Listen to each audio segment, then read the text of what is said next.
Donc bienvenue à cette suite de conférences intitulée Demain un monde électrique.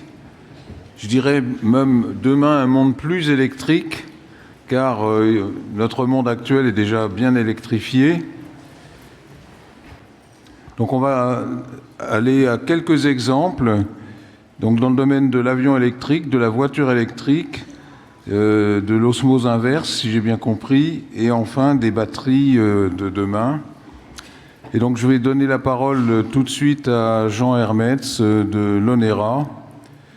Et donc ces différents exemples vous montreront tout l'intérêt d'utiliser le courant électrique dans lequel Ampère avait été évidemment un précurseur, puisqu'on est passé de l'électrostatique qui était très très pratiqué, avec les cheveux qui pouvaient se hérisser, etc., des pots de chat avec du verre.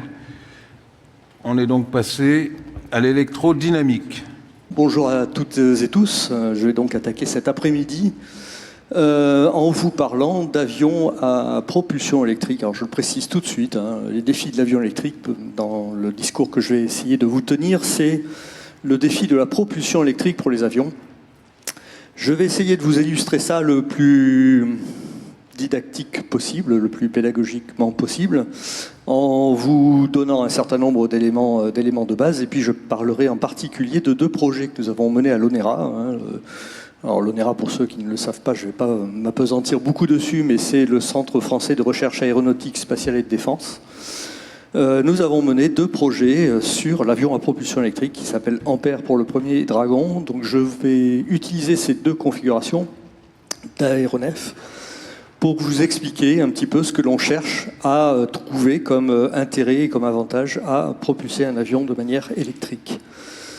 Très rapidement, je ne vais pas me présenter plus que ça, mais je suis donc effectivement ingénieur de recherche à l'ONERA et chargé de mission pour les nouvelles configurations d'aéronefs. C'est pas écrit, mais on parle bien d'avions. Je suis également expert aéronautique. Et donc, mon discours, je vais l'articuler autour de quelques points. Commencer par vous donner quelques éléments sur les raisons qui font qu'on s'intéresse à l'avion électrique.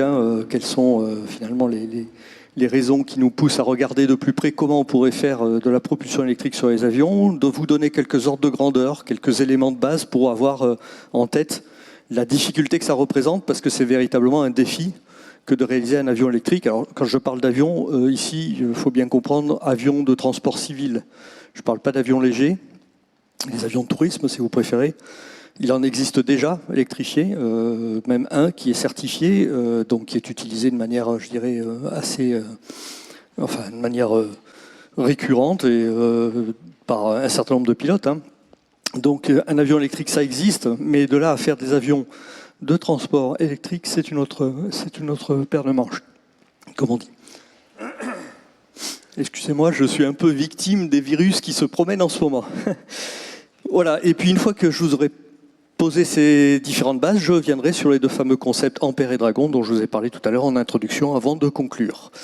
Alors, déjà, vous fixez un petit peu les choses, avion électrique ou avion à propulsion électrique. Je vais faire le distinguo dans quelques instants, mais ce qu'il faut bien voir, c'est que dans le domaine des avions, actuellement, on utilise déjà l'électricité à bord des aéronefs. C'est évidemment pas une nouveauté, mais aujourd'hui, on l'utilise pour ce qu'on appelle les fonctions secondaires, les servitudes. On peut appeler ça de différentes façons, mais autrement dit, on ne l'utilise pas pour la propulsion.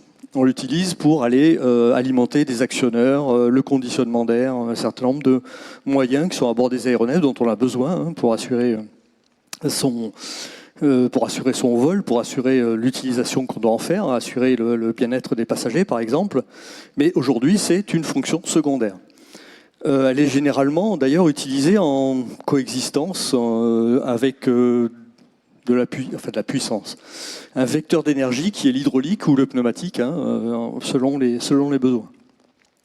Donc autrement dit, on utilise déjà l'électricité aujourd'hui. Et le meilleur exemple que l'on puisse trouver aujourd'hui, vous avez une petite courbe sur la droite qui vous montre un petit peu l'évolution de la puissance embarquée sur les avions aujourd'hui pour les besoins de fonctions secondaires.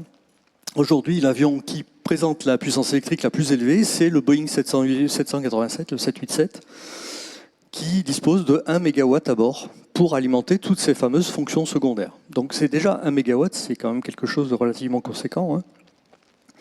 On est déjà confronté à des niveaux de puissance relativement élevés sur les avions. Bien évidemment, alors je ne vais pas non plus rentrer dans le détail, mais utiliser de l'électricité à bord, j'en parlerai un peu plus loin, c'est quand même quelque chose de non négligeable. 1 MW, c'est une puissance importante. Et bien évidemment, il faut assurer le fait que cette technologie est suffisamment sûre et mature pour être utilisée à bord des avions. Donc il y a de nombreux travaux de recherche et développement dans ce domaine-là qui sont conduits actuellement, en particulier dans le domaine de la montée en tension, parce que plus on travaille à des tensions élevées, et moins on a de problèmes de perte par effet Joule, et donc des avantages inhérents à l'utilisation de l'électricité. Bien évidemment, tout ce que je viens de vous dire, donc, c'est fonction secondaire. Dans mon propos, je parle bien d'utiliser l'électricité comme vecteur principal d'énergie, c'est-à-dire pour la propulsion de l'aéronef. Alors, pour vous donner des ordres de grandeur de ce que ça veut dire que de propulser un aéronef en termes de puissance et d'énergie, d'ailleurs, j'ai les deux sur cette planche. Je suis vraiment désolé. Je vous ai fait une petite fresque qui vous donne ce que l'on trouve dans un certain nombre d'appareils. J'ai mis une voiture, au départ une voiture quadriplace classique, pour vous donner l'ordre de grandeur, à peu près 70 kW d'énergie à bord pour pouvoir rouler sur la route à une certaine vitesse et sur une certaine distance, avec 1 gigajoule d'énergie dans son réservoir. Si on regarde un avion léger, ce dont je parlais, avion de tourisme par exemple, on est déjà à peu près à 120 kW et 4 gigajoules d'énergie pour un usage qui est semblable à la voiture dont j'ai parlé juste avant. Si on passe ensuite sur un avion de transport régional, donc là c'est un ATR-42, c'est un avion franco-italien. Cet avion transporte une quarantaine de passagers à une vitesse de l'ordre de 500 km/h sur à peu près 2000 km. C'est la mission classique de ces types d'appareils. Et là, on embarque 2,7 MW d'énergie pour propulser l'aéronef, de puissance, pardon, pour propulser l'aéronef, et 200 gigajoules d'énergie. Donc vous voyez déjà un peu la progression par rapport à ce dont on parlait tout à l'heure. Je passe ensuite à l'avion, l'archétype du transport aérien actuel, l'A320 et équivalent. Avion de 150 passagers environ, qui vole à 800 km/h sur en gros 5000 km. Eh bien, pour assurer ce type de prestation, si je puis dire, ce type de mission, cet aéronef dispose de 40 MW de puissance embarquée sur les deux moteurs que vous avez sous les ailes. Les deux turbofans qui sont sous les ailes représentent chacun 20 MW, 40 MW pour assurer le vol, et 900 gigajoules d'énergie dans ces réservoirs. Le cran d'après, c'est l'avion long courrier. C'est un Boeing 777, donc c'est un avion relativement courant dans les compagnies. On passe à 400 passagers, même vitesse de vol, 10 000 km de distance franchissable, typique. Et là, on est à 160 MW et 4000 gigajoules d'énergie embarquée pour assurer la mission qui est au-dessus. Donc vous voyez un petit peu les niveaux de puissance dont on parle, qui commencent à être en ordre de grandeur, pas très loin de ce qu'on trouve dans une tranche de centrale nucléaire. C'est l'ordre de 900 MW à 1 gigawatt, si je ne me trompe pas. Donc on est sur des niveaux de puissance très élevés. Très élevés, un avion a besoin d'une puissance importante pour voler, pour différentes raisons. Je ne vais pas rentrer dans le détail, mais c'est effectivement les niveaux que l'on doit assurer par un autre moyen si on ne veut pas utiliser du kérosène conventionnel et qu'on veut passer à autre chose, et en particulier remplacer par de l'électrique. Donc on a un défi double pour un aéronef. Il nous faut disposer de fortes puissances, parce que vous voyez, c'est des niveaux en mégawatts dont on parle, et on doit stacker également beaucoup d'énergie, puisqu'on parle en milliers de gigajoules pour les avions les plus gros. Donc tout ça doit se faire en maîtrisant l'ennemi numéro 1 de l'avion, qui est la masse. Plus un avion est lourd, plus il est grand, plus il a besoin de puissance pour avancer, et plus il a des moteurs puissants, plus ces moteurs sont lourds. Et donc c'est un effet boule de neige qui fait que c'est vraiment un problème de fond que de maîtriser cette masse. Alors, pour rester sur des ordres de grandeur, je vous ai mis ici un diagramme qui représente un certain nombre de sources d'énergie, de manière générale, en termes d'énergie spécifique, ou d'énergie massique, et d'énergie volumique. Pour revenir sur les deux éléments dont j'ai parlé tout à l'heure, On a besoin de beaucoup d'énergie, je l'ai dit, et cette énergie, ben, elle va nous coûter en masse et elle va nous coûter en volume. Donc sur ce diagramme, on retrouve un certain nombre de sources d'énergie. Vous avez en particulier les batteries lithium qui sont dans la partie... Alors si je prends ma souris, je vais peut-être arriver à pointer, mais vous avez les batteries lithium qui se situent ici et qu'on va venir placer par rapport à d'autres sources d'énergie, en particulier celles qu'on utilise aujourd'hui, vous le savez bien, le kérosène, qui est un dérivé du pétrole. Et qu'est-ce qu'on voit dans ce diagramme, qui est un diagramme en échelle log, donc évidemment, ça fait tout de suite des facteurs très importants. Qu'est-ce qu'on voit dans ce diagramme? Qu'effectivement, on a un facteur entre l'énergie massique d'une batterie lithium, qui est donc en gros dans ce domaine-là, ça dépend de l'évolution et de la technologie batterie, mais on est quand même dans les mêmes ordres de grandeur. On va avoir un facteur 60 entre ce que 1 kg de kérosène permet d'avoir à bord en termes d'énergie par rapport à 1 kg de batterie. Autrement dit, il me faut 60 fois plus de masse de batterie pour avoir la même énergie à bord d'un aéronef. Donc quand je parlais d'une quantité de gigajoules importante tout à l'heure, alors c'est en water, mais on voit bien qu'on aura un facteur 60 par rapport à ce que l'on embarque avec du kérosène. Donc ça, c'est en masse. Si on le regarde en volume, eh bien on a un facteur 18. C'est-à-dire qu'il faudra également 18 fois plus de place dans l'aéronef pour embarquer la même énergie pour assurer le vol dont je parlais tout à l'heure. Donc on a clairement, on appelle ça une sorte de double peine, c'est-à-dire qu'on a d'une part une énergie massique nettement inférieure à celle dont on dispose aujourd'hui à travers le kérosène, et on a également une énergie volumique nettement inférieure qui fait que, par définition, on va avoir du mal à embarquer tout ça.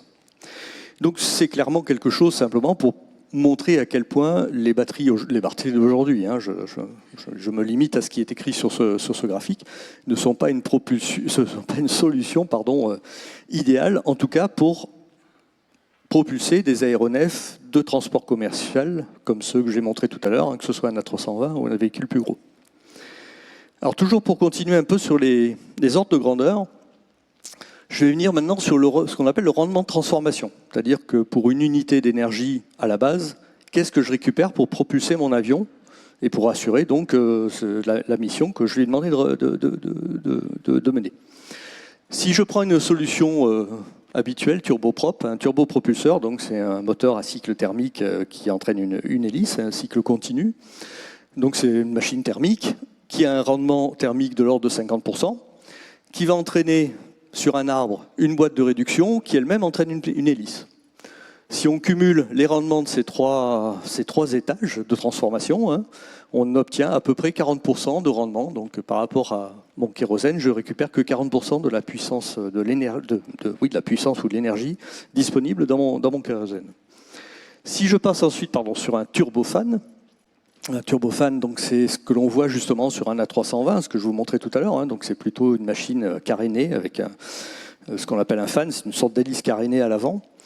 On va voir évidemment, c'est le même type de machine thermique, ça reste très classique de ce point de vue-là, donc même rendement. Par contre, on a effectivement un fan caréné avec sa nacelle autour, et tout ceci a un rendement de l'ordre de 65%, donc on est sur un rendement de l'ordre de 33%. On récupère un tiers à peu près de l'énergie de base dont on dispose à bord pour propulser l'aéronef. Si je prends une batterie, eh bien, la batterie, évidemment, on ne va pas avoir les mêmes éléments de transformation à partir de l'énergie électrique directement récupérée de la batterie. On va avoir besoin d'un peu d'électronique de puissance, d'un moteur électrique, généralement d'une boîte de réduction et d'une hélice, parce que c'est souvent ce qu'on utilise sur ce genre de mode de propulsion. Et on obtient, ce coup-ci, par contre, un rendement de transformation qui est nettement plus favorable. On est passé de 40%, 33% à 73%. Donc c'est quelque chose qui doit un petit peu changer la perception ou la perspective que je vous donnais tout à l'heure. Évidemment, on redonne un petit peu d'intérêt à la solution électrique, en tout cas à base de batterie, dans ce cas-là. Et puis dernier exemple, l'utilisation d'une pile à combustible. Donc une pile à combustible consomme de l'hydrogène. Elle fournit directement de l'électricité et de la chaleur, avec un rendement, alors là il y a 60% sur ce graphique que j'ai repris d'une publication, mais on est généralement plutôt à 50%, c'est très optimiste. Et puis on va ensuite avoir le même étage de transformation que sur la solution batterie, et on va obtenir un rendement d'ensemble qui est de l'ordre de 44%. Donc c'est quelque chose qui est finalement intermédiaire entre les solutions kérosène d'aujourd'hui, qui sont sur la partie gauche, et puis la solution batterie. Mais ça permet un petit peu d'illustrer en quoi l'électrique peut avoir d'autres intérêts simplement que si on raisonne uniquement à travers simplement la quantité d'énergie disponible par unité de masse, par exemple, comme je l'ai montré juste avant. Voilà. Alors, pour continuer un petit peu là-dessus, un petit rappel, dans le domaine aéronautique, c'est la sécurité qui est la préoccupation majeure. Bien sûr, on veut réaliser une mission, mais on le fait en sécurité et c'est un des moyens, c'est même le moyen de transport le plus sûr aujourd'hui. Donc tous les choix que l'on fait dans les domaines technologiques et de conception également sont gouvernés par cette exigence de premier ordre, qui est vraiment celle qui nous préoccupe de manière permanente. Derrière ça, donc, il y a donc à s'assurer que mettre en place le vecteur électrique pour transporter de l'énergie à bord d'un aéronef doit être à un niveau de sécurité qui est celui que l'on a aujourd'hui. Ça nous oblige à travailler sur un certain nombre de phénomènes, en particulier des phénomènes physiques, dont ceux que je cite ici, les problématiques de décharge partielle et les arcs électriques, qui sont des phénomènes qui sont liés à la pression de l'air. Plus on monte en altitude, plus basse est la pression, et plus les risques de ce type-là apparaissent. C'est d'ailleurs une des différences majeures avec les applications terrestres. C'est celles qui font qu'on a beaucoup de travaux dans ce domaine-là pour s'assurer qu'effectivement on est bien capable de pouvoir embarquer ces niveaux de puissance à bord des aéronefs. Et c'est déjà vrai pour les avions, comme je le disais tout à l'heure, plus électriques, c'est-à-dire ceux qui utilisent l'électricité que pour les fonctions secondaires. On a une problématique également autour des échanges thermiques. Malgré les rendements a priori plus importants, comme je le montrais tout à l'heure, on a quand même malgré tout de la génération de chaleur à bord à l'aide des équipements électriques en question. Et cette chaleur, il faut arriver à la dissiper d'une façon ou d'une autre. Ça veut dire en général rajouter un certain nombre de moyens divers et variés, d'échangeurs thermiques et de choses comme ça, avec des pénalités de masse et des pénalités aérodynamiques. On a également un certain nombre de soucis autour de la compatibilité électromagnétique. C'est tous les phénomènes qui sont liés à ce que l'on appelle les émissions conduites et rayonnées, qui proviennent de l'électronique de puissance, et qui vont venir potentiellement perturber par exemple l'avionique. Donc ce sont des risques majeurs, bien évidemment. Une perturbation, on a entendu parler il n'y a pas très longtemps des soucis sur les A320 liés à des problèmes de comment ça s'appelle, pardon, excusez-moi, j'ai oublié le terme, mais problèmes de rayonnement solaire qui sont venus perturber un calculateur. Clairement, c'est ce genre de problématique que l'on aurait, que l'on rencontre avec des hauts niveaux de puissance et des tensions, des fortes tensions et des forts courants à bord des aéronefs sur les chaînes de propulsion électrique. Toutes ces problématiques en fait, induisent des limitations majeures qui contraignent la conception de nos aéronefs et qui supposent beaucoup de travaux de recherche et développement d'ampleur qui sont menés actuellement parce que, malgré tout, utiliser le vecteur électrique peut avoir des intérêts. Je vais essayer de venir là-dessus maintenant. Alors pourquoi on s'y intéresse ? D'abord parce qu'il y a une raison impérative, celle à laquelle on est confronté aujourd'hui, c'est les raisons environnementales.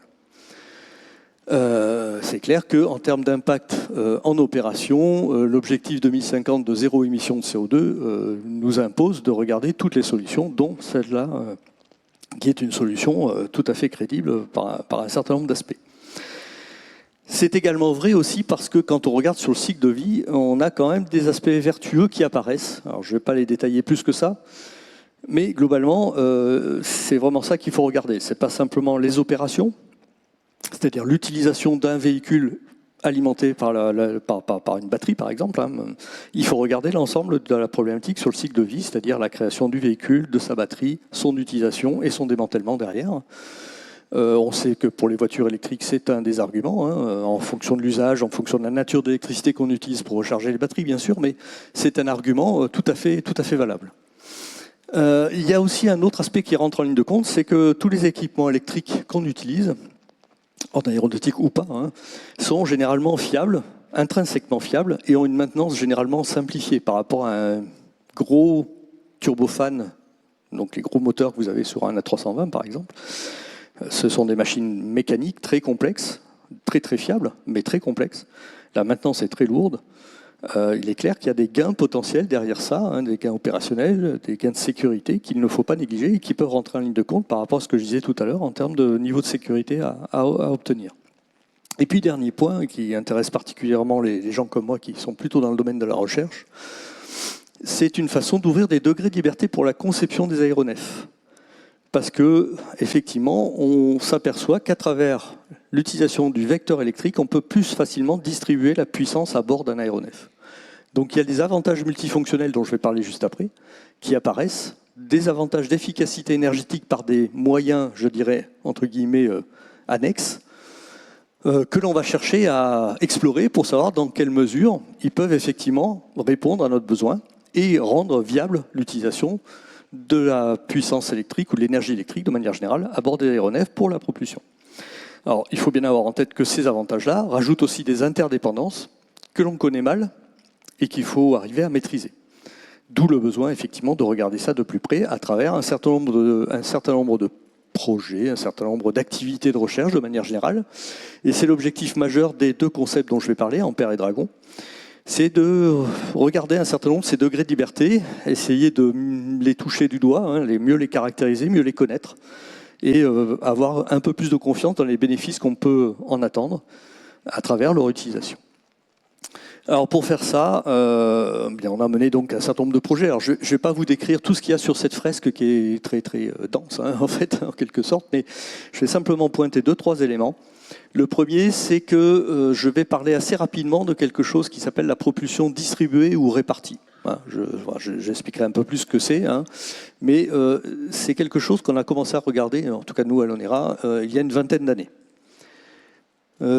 C'est une étude de prospective que l'on a menée qui nous a montré qu'il était intéressant de pouvoir justement non pas avoir un ou deux propulseurs sur un avion, mais de distribuer la propulsion à travers plein d'endroits sur un aéronef pour gagner sur un certain nombre d'aspects, des aspects d'efficacité énergétique tout simplement. La problématique étant, à l'époque, c'est finalement, c'est bien beau d'arriver à propulser mon appareil comme ça, enfin j'ai des gains en le propulsant comme ça, mais comment est-ce que je fais pour passer d'une source d'énergie jusqu'à ces propulseurs ? On a commencé à se dire, tiens, l'électrique est peut-être intéressant, mais bon, voilà, c'était en 2006, c'était il y a 20 ans, c'était pas forcément le sujet numéro 1. On est revenu dessus en 2012 à travers une autre étude de prospective. L'étude de prospective, hein, c'est pour se rendre compte de l'intérêt et de la faisabilité de quelque chose de très encore novateur, hein, sur lequel on a peu de connaissances. On a mené une deuxième étude de prospective avec le CEATEC cette fois-ci sur la propulsion électrique elle-même. L'idée, c'était de se dire, c'est quoi le domaine de faisabilité et d'intérêt que peut avoir la propulsion électrique pour l'aviation. C'est exactement ce que je vais essayer de vous montrer aujourd'hui. Donc là, on était en 2012. Et à partir des résultats de cette étude, on a commencé à lancer un certain nombre de travaux, soit dans des cadres, je dirais, nationaux, voire internes, soit dans des cadres européens. C'est plutôt la partie supérieure. La partie en bas, c'est plutôt des études et des recherches internes. Et donc, je ne vais pas toutes les décrire, bien évidemment, mais je vais me focaliser sur 3 éléments de cette planche. La première, c'est l'étude de prospective dont je parlais tout à l'heure, qui a été un peu à l'initiative des développements ensuite, sur Dragon et Ampère. Et puis ensuite, donc, je vous parlerai des deux concepts, Dragon et Ampère. Enfin, Ampère et Dragon, d'ailleurs, dans l'ordre. Alors, cette étude de prospective, c'est une étude de faisabilité. Hein. On l'a menée donc avec le CEATEC en 2012, ça fait quand même déjà quelques années. Et bien sûr, il s'agit de faire une espèce d'analyse bibliographique de tout ce que l'on pouvait trouver dans le domaine de l'électricité pour les aéronefs, hein, les sources d'énergie, comment on transforme cette énergie, comment on la distribue, je dirais, à travers un véhicule, qu'est-ce que ça veut dire, quels sont les principaux équipements dont on a besoin, et puis qu'est-ce qu'on peut en attendre au bout. Et pour essayer de quantifier un minimum les choses et avoir une vision un peu plus pratique du résultat, on a développé un petit outil, alors quand je parle d'outil, c'est un petit logiciel, hein, qu'on appelle un processus d'évaluation outillé. Donc c'est un processus en fait de conception avion. Hein. On va venir dimensionner un avion à partir de quelques grandeurs caractéristiques, l'envergure ou la surface de sa voilure, le nombre de moteurs par exemple. Ce véhicule, il va être dimensionné pour réaliser une certaine mission, c'est-à-dire emmener des passagers à une certaine altitude, sur une certaine distance, à une certaine vitesse. Ce dimensionnement va passer par ce qu'on appelle des modèles qui sont représentatifs de l'aérodynamique d'un véhicule à partir des paramètres que l'on manipule ici. de la masse de la matière qu'on doit mettre pour tenir les charges aérodynamiques, de la propulsion, de la mécanique du vol, enfin un certain nombre de choses qui vont nous permettre donc de sortir finalement, voilà ce qu'est capable de faire mon avion, c'est-à-dire un profil de vol, il va monter, il va faire une certaine croisière, il va descendre, il va se reposer, et pour faire ça, j'ai besoin de tel niveau de puissance, de tel niveau d'énergie, globalement, et mon véhicule a une certaine masse au final qui permet d'emporter cette énergie et cette puissance. Évidemment, on va alimenter ça avec ce qu'on appelle des chaînes énergétiques, c'est-à-dire des solutions de propulsion de nature différente. À la base, le moteur kérosène, turbofan par exemple, mais également des solutions électriques qui vont permettre de les comparer les unes aux autres avec finalement un niveau d'approche qui est très semblable pour les différentes options en question. La manière dont on a traduit ça, hein, donc vous avez d'abord les chaînes de propulsion qui sont ici. Hein. Alors, c'en est un petit exemple, il y en avait beaucoup plus que ça, hein, mais vous retrouvez les chaînes carburant classiques qui servent de référence, et puis les chaînes électriques, dont par exemple celle dont je parlais tout à l'heure, qui est la chaîne batterie, qui alimente directement il manque un petit module d'électronique de puissance, mais enfin qui alimente directement un fan, par exemple. Comment est-ce qu'on va faire ça? Eh bien, on va traduire finalement la manière dont on construit cette chaîne énergétique à l'aide de grandeurs caractéristiques. Donc un certain nombre de grandeurs qui sont des grandeurs de très haut niveau. Hein. Encore une fois, c'est ce qu'on appelle de la modélisation de niveau zéro. Hein. Mais on va utiliser par contre des classes de maturité ou des niveaux de maturité, des technologies qu'on va utiliser selon où on se positionne dans la situation d'aujourd'hui ou à l'avenir. Ce que je veux dire par là, c'est qu'on va commencer par considérer ce qu'on est capable de faire au moment où on fait le travail en question. Donc là, en gros, c'est en 2010. Hein. On s'est projeté ensuite en 2030. En 2030, on se dit on va être capable de faire bien mieux sur les batteries, etc., etc. Et puis en 2050 ou en 2060, je ne sais pas, plus loin, on fera encore beaucoup mieux. Et à partir de ça, on s'est posé la question, qu'est-ce que ça veut dire sur la plupart des aéronefs sur lesquels on peut travailler. Donc je vous donne un exemple de résultat hein, sur un avion de transport régional sur lequel, par exemple, on va regarder l'utilisation de piles à combustible alimentant l'aéronef de façon à lui faire parcourir la mission qui est décrite ici, 75 personnes sur 500 nautiques et 15 000 pieds d'altitude. Si je prends les technologies de l'époque où ça a été fait, donc en gros 2010, l'état de l'art, nous placer ici, sur ce graphique, on voit que notre avion régional pèse en gros 57 tonnes, utilise une centaine de gigajoules pour mener sa mission, sachant que le véhicule d'aujourd'hui de référence, c'est le carré rouge ici, il est effectivement nettement moins gros et moins lourd, et il consomme à peu près la moitié d'énergie pour faire la même chose. Donc clairement, faire ce véhicule-là, en dehors du fait qu'effectivement il ne produit pas de polluants en opération, l'intérêt ne paraît pas sauter aux yeux immédiatement. Maintenant, si je prends la technologie 2035 ou 2030, on est déjà un petit peu plus proche, puisqu'on a un véhicule qui est déjà plus léger, avec un niveau d'énergie semblable à celui dont on parle tout à l'heure, dont je parlais auparavant. Alors ce qu'il faut voir derrière tout ça, c'est qu'il y a aussi de la propulsion distribuée, dont je vais parler juste après. Et puis si je pousse la technologie au maximum de ce qu'on pense pouvoir en attendre dans les années 2050-2060, eh bien on se retrouve avec un véhicule qui est beaucoup plus proche que la TR-72 aujourd'hui. Tout ça pour dire que globalement, on a des chances de faire quelque chose qui ait un intérêt d'un point de vue énergétique. Donc tout ça confirme un certain intérêt pour la propulsion électrique combinée à la propulsion distribuée, encore une fois, hein, je vais revenir dessus. Il y a des gains multifonctionnels et d'efficacité propulsive que je vais vous illustrer juste après ce discours-là.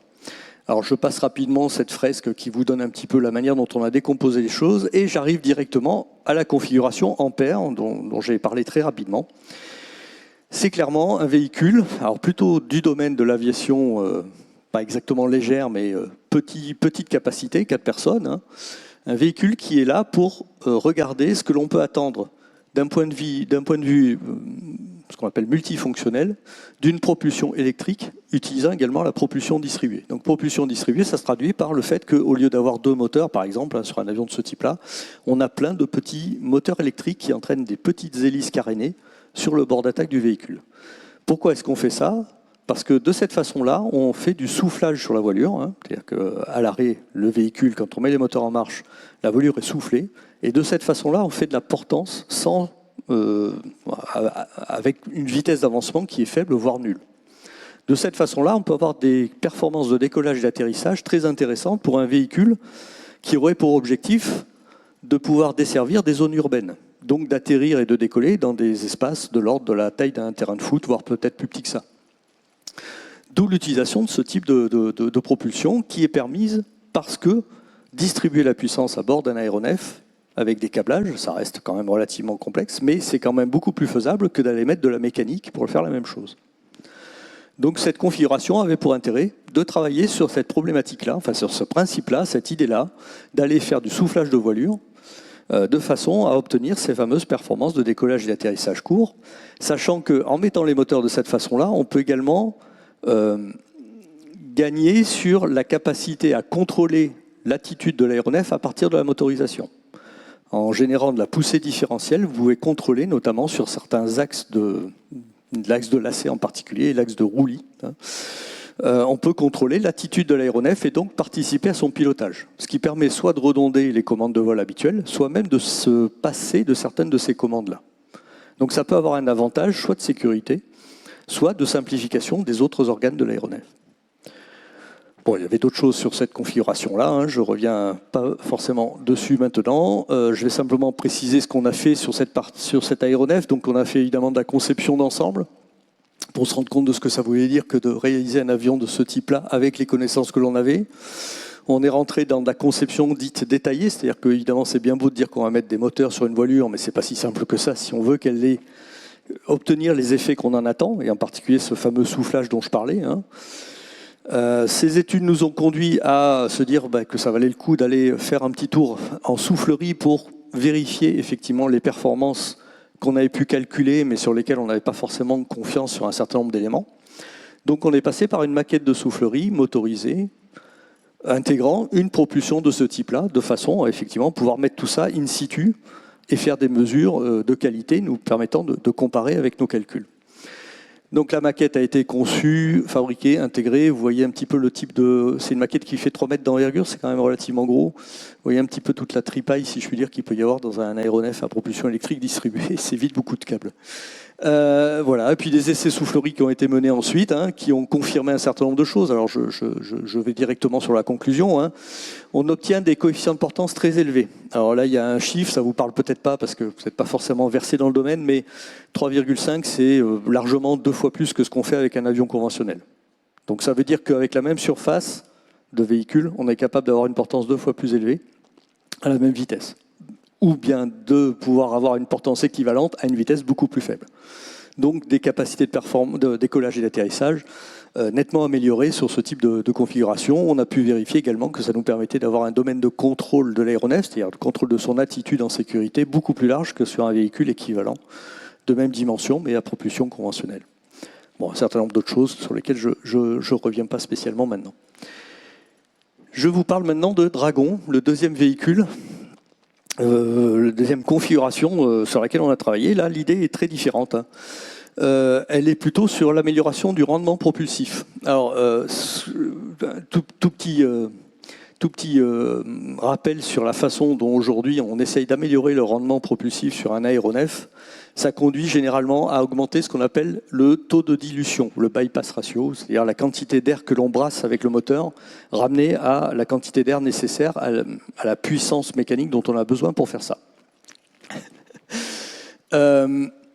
On voit sur l'image ici deux choses, un A320 d'ancienne génération avec son moteur et l'actuel Neo. Vous voyez la différence de diamètre. Ça, c'est directement lié à l'amélioration de ce taux de dilution qui permet de réduire la consommation du moteur. Et évidemment, si on continue dans cette voie-là, on arrive à des moteurs qui peuvent arriver au diamètre, aux dimensions du diamètre du fuselage, par exemple. C'est ce qui était en cours d'étude il n'y a pas si longtemps et qui est encore en cours d'étude, ce qui conduit à des difficultés d'intégration. Tout simplement, on n'arrive plus à mettre les moteurs sous les ailes. Par contre, si on passe par la propulsion distribuée, on a quelques avantages qui apparaissent. C'est-à-dire qu'on peut faire la même chose, mais en mettant plein de petits moteurs, un peu comme je vous l'ai montré tout à l'heure, mais pas au même endroit. On peut faire la même chose en termes d'amélioration de ce fameux taux de dilution. On peut le faire parce que l'électrique, la distribution électrique, en fait, fait que le rendement de la chaîne de propulsion, ou de la chaîne d'ensemble, est très peu dépendante de la taille des organes que l'on utilise et des niveaux de puissance, des effets d'échelle de manière générale. Un petit moteur électrique peut avoir un très bon rendement, de même qu'un gros moteur électrique. Donc c'est effectivement beaucoup plus intéressant, ce n'est pas du tout le cas sur un moteur thermique. Et en restant sur la propulsion hybride, ça nous permet de nous comparer à ce qui se fait dans le domaine des avions conventionnels. Donc cette configuration, c'est également un acronyme, on l'a regardé dans le cadre d'un projet européen, on a fait un certain nombre de choses qui sont détaillées ici, mais sur lesquelles je ne vais pas revenir plus que ça. Et quelles sont les conclusions qu'on a pu en tirer? C'est qu'avec ce genre de technologie, on pense pouvoir améliorer le rendement de l'ordre de 25 à 30%, ce qui est quand même énorme en termes de réduction de consommation. Là, effectivement, c'est de l'avion hybride, propulsion thermique, génération thermique de l'énergie électrique, transport électrique et utilisation de la propulsion distribuée pour faire avancer l'aéronef. Alors, on a mené quelques travaux dernièrement qui ont un petit peu pondéré cet avis-là parce que, effectivement, on s'est rendu compte que on avait quand même des accroissements de masse très importants, sauf à monter en tension aux alentours de 3 kV. Pour ceux qui sont un peu versés dans le domaine, ça commence à être compliqué sur un avion. Donc c'est clairement des technologies pour demain, voire après-demain. Voilà, et pour conclure, je suis un petit peu... pour conclure, donc, propulsion électrique pour l'aviation, c'est un potentiel d'intérêt si on l'associe à la propulsion distribuée. Alors je l'ai dit un peu sur la fin et peut-être un peu rapidement, mais il faut vraiment avoir ça en tête. C'est un intérêt si on utilise la facilité de distribution de la puissance à travers le vecteur électrique pour tirer d'autres avantages comme cette propulsion distribuée. C'est également vrai pour des applications ciblées, je ne l'ai pas précisé tout à l'heure, mais c'est également une des limitations. Il y a un certain nombre d'avantages, j'en ai parlé, la fiabilité intrinsèque, la maintenance plus simple, des choses qui peuvent avoir des intérêts, je dirais, d'un point de vue purement économique. Par contre, il faut continuer à travailler dessus, parce que, par exemple, notamment la montée en tension dont je parlais tout à l'heure, les 800 volts d'aujourd'hui sont largement insuffisants pour avoir des choses qui seront vraiment intéressantes. Et c'est pas simple. Ça conduit également à des nouvelles règles de certification. La certification, c'est essentiel en aéronautique, encore une fois, pour la sécurité.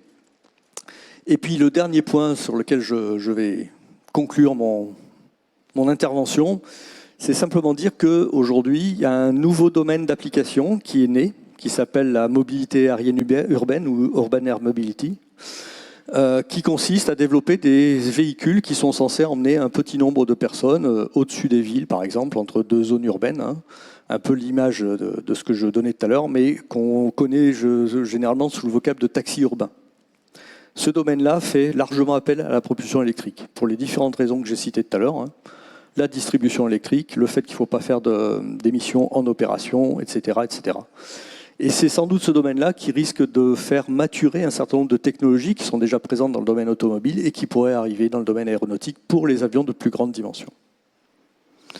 Voilà. Merci beaucoup. C'était passionnant.